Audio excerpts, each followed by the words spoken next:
안녕하세요. 결혼한 지 7년 된 5살 난 딸아이를 키우고 있는 30대 워킹맘이에요. 직장 생활하면서 애 키우라 힘들 때는 모른 채 하시더니 이제 와서 합가 타령하시는 시어머니 때문에 아주 환장하겠어요.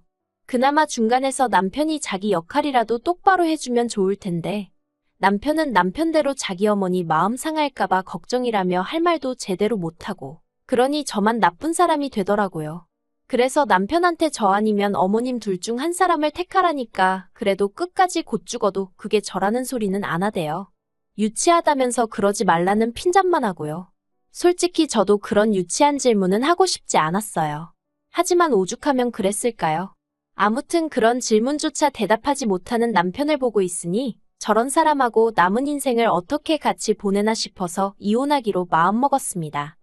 제가 20대 후반이었을 당시 명품에 관심을 보이던 주변 또래들과 달리 저는 부동산이나 주식처럼 훗날 재산이 될 만한 것들에 관심이 많았어요. 그리고 그건 아무래도 친정부모님의 영향을 받아서였을 거예요. 어머니는 부동산 중개인으로 일을 하고 계셨고 아버지는 증권회사에 다니고 계셨으니까요. 그렇다 보니 직간접적으로 보고 듣는 게 많았고 직장 생활을 시작한 이후로는 자연스레 그런 쪽에 투자를 하고 싶단 생각을 갖게 되었지요. 그렇게 꾸준히 관심을 갖고 공부를 하다가 미분양 아파트 하나를 알게 되었습니다. 그리고 어째서인지 몇 날 며칠 눈앞에 아른아른한 것이 아무리 생각해봐도 투자해 볼 만하다 싶대요. 그래서 친정부모님과 상의 끝에 분양을 받기로 했어요. 당시 제가 모아둔 돈이 1억 정도 있었는데 그 돈을 전부 다 탈탈 털어서 넣었습니다. 다행히 중도금은 무이자 대출이었기 때문에 입주하게 될 때까지 다시 지독하게 모으고 그리고 친정부모님이 원래 저 시집갈 때 1억 정도 해주려고 하셨다는데 그 돈은 제가 원할 때 아무 때나 주시겠다 하셨거든요. 그래서 계산해보니까 입주할 때쯤이면 그럭저럭 돈은 마련할 수 있겠더라고요. 그리고 그런 와중에 남편을 소개받았고 연애를 시작했어요. 직장을 다니던 평범한 회사원인 남편은 저와는 달리 물질적인 부분에 크게 욕심이 없는 사람이었습니다. 성격도 자기 주장을 크게 내세우는 편이 아니어서 사귀는 동안 서로 부딪힐 일이 별로 없었지요. 그렇게 1년을 조금 넘게 사귀었을 무렵 남편이 결혼하자고 하더라고요. 하지만 당시에 제 돈이 전부 다 아파트에 묶여 있었잖아요. 그래서 남편에게 상황을 설명했는데 괜찮다고 하더라고요. 그래서 바로는 결혼하지 못하고 프로포즈를 받고 1년이 더 지나서야 결혼하게 되었습니다. 참고로 왜 1년이냐 하면 그 1년 동안 결혼 자금을 모았거든요. 친정부모님께는 이미 1억을 받기로 되어 있었기에 더는 부담을 드리고 싶지 않았어요. 아무튼 그렇게 식을 올리고 저희는 남편이 살고 있던 18평짜리 아파트에서 신혼살림을 시작했습니다. 그런데 이 부분에 있어서 제가 솔직히 억울한 게 저는 당연히 남편 소유라고 생각했었거든요. 그런데 나중에 남편이 한다는 말이 자기는 한 번도 자기 거라고 한 적이 없답니다. 제멋대로 오해한 거라고요. 하지만 제가 남편더러 지금 사는 곳이 전세냐고 물었을 때 남편은 아니, 자가야라고 대답했고 그래서 저는 당연히 남편 명의일 거라고 생각한 거예요. 나중에 어머님도 말씀하시길 남편 줄 거라고 하시긴 했지만요. 하지만 어찌됐건 엄밀히 따지고 보자면 남편은 거의 빈몸으로 장가를 온 거나 마찬가지대요. 꼼꼼하게 따져 묻지 않은 제 탓이지요 뭐. 그때를 생각하면 지금도 스스로한테 답답한 마음이에요. 아무튼 리모델링을 하기에는 집 상태가 나쁘지 않았고 그리고 저 혼자 생각이긴 했지만 여기서 살다가 제 아파트에 입주하면 되겠다 싶더라고요. 그래서 도배만 새로 했어요. 그리고 냉장고부터 시작해서 큰 가전제품들과 가구들은 제가 혼수라고 생각하고 다 바꿨네요. 이건 어차피 이사 갈 때 들고 갔으니까 혼수로 해간 게 크게 억울하고 그러진 않았어요. 그런데 어머님은 이후로 걸핏하면 남편이 집을 해왔는데 제가 예단을 안 해왔다고 그걸 흠을 잡으시대요. 혼수 그건 어차피 제가 필요해서 산 거 아니냐며 마치 제가 빈몸으로 시집을 왔다는 식으로 말이에요. 그런데 저도 당하고만 있는 성격은 아니라서 그런 어머님께 그렇게 따지면 남편이야말로 빈몸으로 장가온 거 아니냐고 따졌어요. 저는 그래도 제 명의의 집이라도 있지. 남편은 자기 앞으로 가진 게 뭐가 있냐고요. 그래서 그때 남편하고 결혼한 지 한 달 조금 넘었을 때였는데 결국 어머님하고 대판 싸웠습니다. 보내 안 보내 소리가 나올 정도로 크게 다퉜네요. 그러다가 아버님이 교통사고로 크게 다치시면서 저와 어머님의 싸움도 유야무야 없던 일처럼 묻어두고 지내게 되었지요. 하지만 없던 일처럼 묻어두고 지냈다는 게 입 밖으로 말을 안 꺼냈다 뿐이지. 솔직히 서로 감정이 풀린 건 아니었거든요. 그렇다 보니 어머님은 어머님대로 제가 하는 것마다 못마땅해 하시고 불만을 표현하셨어요. 그리고 저도 그런 어머님을 상대하다 보면 마음이 상했고 기분이 나빠지대요. 그래서 시댁에 일이 있거나 하면 남편만 보내기도 하고 이런저런 핑계를 대면서 저는 빠지고 그랬습니다. 제가 잘했다는 건 아니에요. 하지만 저도 제 나름대로 살 길을 강구했어야 했던 게 어머님하고 한번 감정 소모를 하고 나면 그 스트레스가 얼마나 컸던지 며칠을 끙끙 앓아야 할 지경이었거든요. 아무튼 그렇게 지내다가 저희 부부는 제 아파트로 이사를 하게 되었어요. 그리고 딱히 부족한 것도 없었지만 시댁에서도 금전이든 뭐든 어느 쪽으로든 도움을 주실 생각은 안 하시대요. 솔직히 말해서 기대가 없었기 때문에 서운하고 그런 것도 없었습니다. 어머님이 그 말씀을 하시기 전까지는 말이죠. 저희 이사하기 일주일 전쯤이었어요. 어머님 댁에 갖다 드릴 게 있어서 남편과 들렸는데 어머님이 대뜸 그동안 당신 집에서 월세도 안 내고 공짜로 먹고 자고 하지 않았냐면서 그것만 해도 따지면 한 달에 못해도 200만 원 가치는 될 거라는 거예요. 그러고는 그렇게 따지고 보면 당신이 그만큼 돈으로 지원해 준 거나 다름이 없다면서 어디 가서 시댁에서는 뭘 해줬느니 안 해줬느니 그런 소리 하면 안 된다나요? 어디 가서 그런 소리 할 생각도 없었지만 어머님의 계산법은 도대체 어디서 나온 건지 100번 양보해서 어머님이 아무것도 못 해준 게 민망해서 그러셨는지도 모르겠지만 그런데 남편까지도 어머님 말씀이 일리가 있다고 동조를 하는 꼴을 보고 있자니 이해고모고 하기도 싫고 그나마 남아있던 정도 뚝 떨어지대요. 그래서 그때부터는 정말 최소한의 도리만 하고 살았어요. 그리고 저는 얼마 후 아이를 가졌습니다. 입덧이 심하지 않아 임신해 있는 동안에도 8개월 내리 출퇴근을 할 수 있었어요. 입덧이 심해서 회사를 관두는 사람들도 심심치 않게 봤던지라 걱정이 많았는데 다행이다 싶었지요. 그런데 진짜 문제는 육아였어요. 사내 규정대로라면 육아휴직은 1년까지 쓸 수 있었지만 솔직히 저희 사무실 안에서 그걸 1년 다 쓰는 사람은 없었거든요. 그리고 제가 굳이 그 스타트를 끊고 싶지도 않았고요. 그래서 남편에게 육아휴직 신청을 하라니까 남편 회사는 남편 회사대로 구조조정 중이라서 눈치가 보인다고 하는 거예요. 막말로 육아휴직 냈다가 돌아왔는데 자기 자리가 없어지기라도 하면 어떡하냐고요. 그러면서 자기가 어머님한테 한번 부탁을 드려본다더군요. 하지만 결론부터 말하자면 어머님이 단칼에 거절하시더랍니다. 이제 자식들 다 키워놓고 놀러도 다니고 좀 자유롭게 살려고 하는데 그게 무슨 소리냐면서 못해주신다고 했다는 거예요. 그리고는 저희 어머니를 지칭하시며 거긴 나이도 어리지 않냐면서 거기다 맡겨라고 하셨다대요.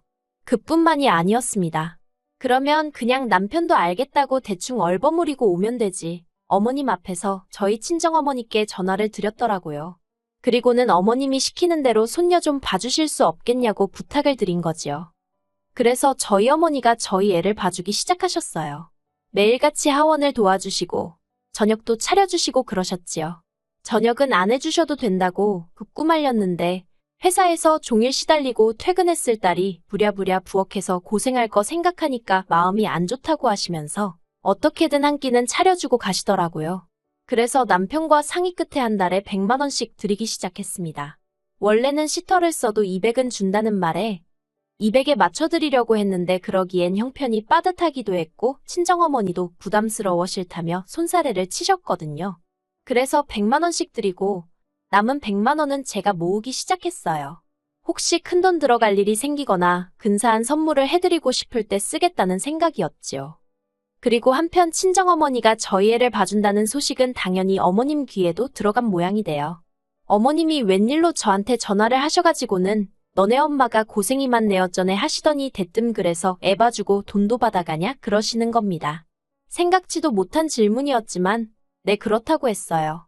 그랬더니 어머님이 할머니가 손녀를 봐주는데 무슨 돈을 받냐면서 할머니 입장에선 손녀랑 하루 종일 있으면 안 심심하고 좋지. 손녀가 효도하는데 돈까지 받아가냐는 식으로 말씀을 하시는 거예요. 하지만 어머님의 막말은 그게 다가 아니었습니다. 지금이야 집값이 많이 떨어졌다고 뉴스에 나오고 있지만 제 아파트는 그래도 제가 처음에 분양받았을 때랑 비교하면 3배 가까이 올랐거든요. 그리고 그렇게 작년 재작년에 비해서 크게 떨어지지도 않았고요. 그리고 이 사실을 알게 되신 어머님은 작년부터 그렇게 집값이 올랐다면서 어쩌고 하시더니 급기야 이참에 당신들 아파트도 팔고 저희 아파트도 팔아서 그 돈 다 합쳐서 어디 단독주택 하나 지어서 같이 살면 좋겠다. 무슨 말도 안 되는 소리를 하시는 거예요. 사실 아버님 건강이 많이 안 좋아지시면서 어머님이 전보다 밖에 자주 못 나가시고 아버님 옆에 붙어 있어야 하는 상황이 잦아졌거든요. 그러니 그런 생각을 하게 되신 것도 같아요. 하지만 아무튼 어머님 아버님 사정이 어떻건 간에 저는 그렇게 같이 살 이유가 없었지요. 물론 어머님 아버님 면전에다 대고 싫다 못 산다 할 수는 없어서 어머님이 그런 이야기를 꺼내실 때마다 그저 앞에서 적당히 웃어 넘겼지만요. 대신 남편더러 나 없는 자리에서 확실히 이야기해 놓으라고 했어요. 그런데 남편도 알았다고는 하면서 정작 그런 대화가 나올 때마다 얼렁뚱땅 넘어가려고만 했지 어머님한테 그런 말씀 마시란 소리는 죽어도 안 하더라고요. 그러다 지난 주말이었어요. 남편이 모처럼 시부모님 모시고 식사라도 하자며 자리를 만들었대요. 내키지는 않았지만 어버이날이 코앞이기도 했으니 겸사겸사 본다 생각하면 되겠네 하고 나갔습니다. 그리고는 이런저런 이야기를 주고받는데 어머님이 갑자기 생각났다는 듯이 얼마 전에 부동산에 다녀오셨다는 이야기를 꺼내셨어요. 친하게 지내는 부동산 여자가 있는데 그 여자가 집 짓고 살기 좋은 동네라며 땅을 몇 곳 소개해 주더라는 겁니다. 그리고는 저더러 그나저나 너는 집을 언제 팔 거냐면서 하루라도 빨리 팔아야지 그러다 아파트 값이 떨어지기라도 하면 어떡하냐대요. 저는 아파트를 팔 생각이 조금도 없었는데 어머님 혼자 뭐가 그렇게 마음이 급하신지 그리고는 어머님이 덧붙이시기를 당신 사시는 아파트는 팔려고 내놓으셨답니다. 어머님 아파트 판돈으로 땅부터 살 거고 저희 아파트가 팔리면 그 돈으로는 이제 공사하고 그러면 될 것 같다나요. 정말이지 저희와는 한마디 상의도 없이 혼자 엄청난 계획을 세우고 계시대요. 결국 듣다 못한 제가 그렇게 갑자기 집을 내놓으시면 어떡하냐 그러다 집이 팔리기라도 하면 어디서 지내려고 그러시냐 물었습니다. 그랬더니 당연하다는 듯이 너희 집 팔릴 때까진 일단 너희 집에 있다가 같이 이사하면 되지 그러시는 거예요. 황당해서 저희 집이요 하고 되물으니 너네 방 하나 남지 않냐면서 일단 불편해도 거기서 지내시면 된다며 걱정 말라나요. 게다가 그뿐만이 아니었어요. 어머님이 요즘에도 니네 엄마한테 애 봐주는 걸로 돈 주냐 그러시길래 또 무슨 소리를 하려고 그러시나 싶어서 지난번과는 달리 안 드린다고 했거든요. 그랬더니 이번에는 전과는 완전히 다르게 왜 돈을 안 주느냐면서 당신은 받을 거랍니다. 애 봐주는 공은 없다면서 같이 살게 되면 싫으나 좋으나 당신이 살림도 해야 할 수도 있고 애도 봐줘야 하니 한 달에 200은 줘야 한다고 하시는 거예요. 들을수록 가관도 이런 가관이 없네 싶어서 남편을 쳐다봤어요. 그리고는 어머님한테 빨리 무슨 말이든 한마디라도 하라고 눈치를 줬는데 남편이 슬쩍 제 눈을 피하더니 아무 말도 안 하대요. 그러니까 진짜 부하가 치밀어서 더는 가만히 있으면 안 되겠다 싶더라고요. 제가 어머님 떨어 남편이 말을 안 했냐며 말문을 열었습니다. 남편한테 어머님하고 같이 못 산다고 말씀드리라고 했는데 못 들으셨냐고요. 그리고는 아무리 생각해봐도 어머님하고 제가 같이 사는 건 어려울 것 같다. 결혼 초부터 어머님하고 저하고 많이 부딪히지 않았냐. 그때 제가 너무 힘들기도 했고 그래서 같이 사는 건 싫다고 딱 잘라 말씀드렸어요. 그랬더니 처음엔 어머님도 당황하셨는지 언제까지 결혼 초에 좀 서운했던 걸로 꽁에 있을 거냐면서 벌써 시간이 이렇게나 지났다며 이제 잊어버리랍니다. 그러면서 이제 잘 지내보자 하시는 거예요. 그래서 제가 합가를 안 하고도 잘 지낼 수 있지 않냐고 오히려 합가를 하면 잘 지내지 못할 것 같다 했습니다. 그리고는 저는 지금처럼 친정어머니가 와서 애 봐주시고 제 살림도 도와주시고 하면 마음도 편하고 좋은데 왜 그 좋은 조건을 다 포기하고 어머님이랑 살아야 하냐고 물었어요. 제가 왜 제 집에서 어머님 눈치 봐가며 비위 맞춰가며 살아야 하느냐고 그렇게 살기 싫다고요. 그랬더니 어머님이 저더러 싸가지가 있네 없네 하시면서 소리를 지르시는 거예요. 어느 정도 화를 내실 거란 건 예상하고 있었기에 크게 놀라진 않았어요. 그리고 한 번쯤은 거쳐야 할 관문이라고 생각했지요. 그런데 그때 이때까지 입 딱 다물고 있던 남편이 가만히 있으면 자기가 알아서 다 이야기를 할 건데 왜 이를 키우냐면서 어머님 앞에서 저를 무슨 학생나무라듯 나무라는 거예요. 진짜 황당해서 제가 남편더러 말을 그따위로 할 거면 그냥 당신도 내 집에서 나가라고 했어요. 보태준 것도 없으면서 집값이 올랐으니 파내만해 아주 떡 줄 사람은 생각도 안 하는데 왜 다들 김칫국이냐고 소리를 질렀지요. 그리고 제가 그렇게 악다구니를 쓰니 그제서야 남편이 약간 꼬리를 내리면서 미안하답니다. 그냥 자기도 상황이 답답해서 순간 욱했다나요. 제가 남편더러 나랑 살 거면 어머님한테 확실히 같이 못 산다고 못을 박으라고, 그리고 이제 내가 어머님하고 마주치는 일은 없게 해달라고 했어요. 한마디로 어머님하고 나 둘 중에 하나만 고르라는 얘기야 하니까 남편이 곤혹스러운 표정으로 시간을 좀 달랍니다. 무슨 말을 그렇게까지 하냐면서요. 그런데 남편의 그런 태도에 저는 더 실망을 했어요. 어떻게 남편이 돼서는 아내한테 끝까지 믿음을 못 주나 싶은 게 한심하기도 하고, 그동안 남편이랑 산 세월이 다 허송세월 같고 그렇더라고요. 그래서 결국 남편한테 더 주고 말고 할 시간 없다고 깔끔하게 이혼하자 했습니다. 남편더러 협의 이혼할 건지 소송을 할 건지 그 정도는 선택할 수 있지 하고는 2주 줄 테니 결정해서 알려달라고 했어요. 그리고는 딸 데리고 일단 친정으로 왔네요. 그리고 이렇게 사연을 적으면서 과거를 곱씹어보니 생각할수록 이혼만이 답인 것 같습니다. 저랑 이혼하면 남편은 개털이나 마찬가지인데 솔직히 불쌍한 거 없어요. 어머님 계산대로면 제 집에서 남편도 자기 먹고 사는데 필요한 생활비만 벌어다 준 거니까 그다지 억울할 일도 아니겠지요.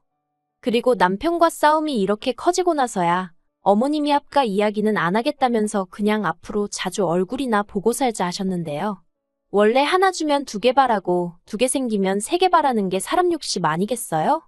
어머님은 집 짓고 살면 나중에 그 집 다 저랑 남편 거 된다는 소리도 하셨지만 그 집 없어도 제 인생에 불편할 거 하나 없고요. 먹고 사는데 지장 없고요. 필요 없는 거 받자고 굳이 고생하고 살 이유가 없잖아요. 그냥 이제 빨리 남편하고 법적으로 깔끔하게 남남되어서 더는 스트레스 안 받고 살고 싶은 마음뿐이에요.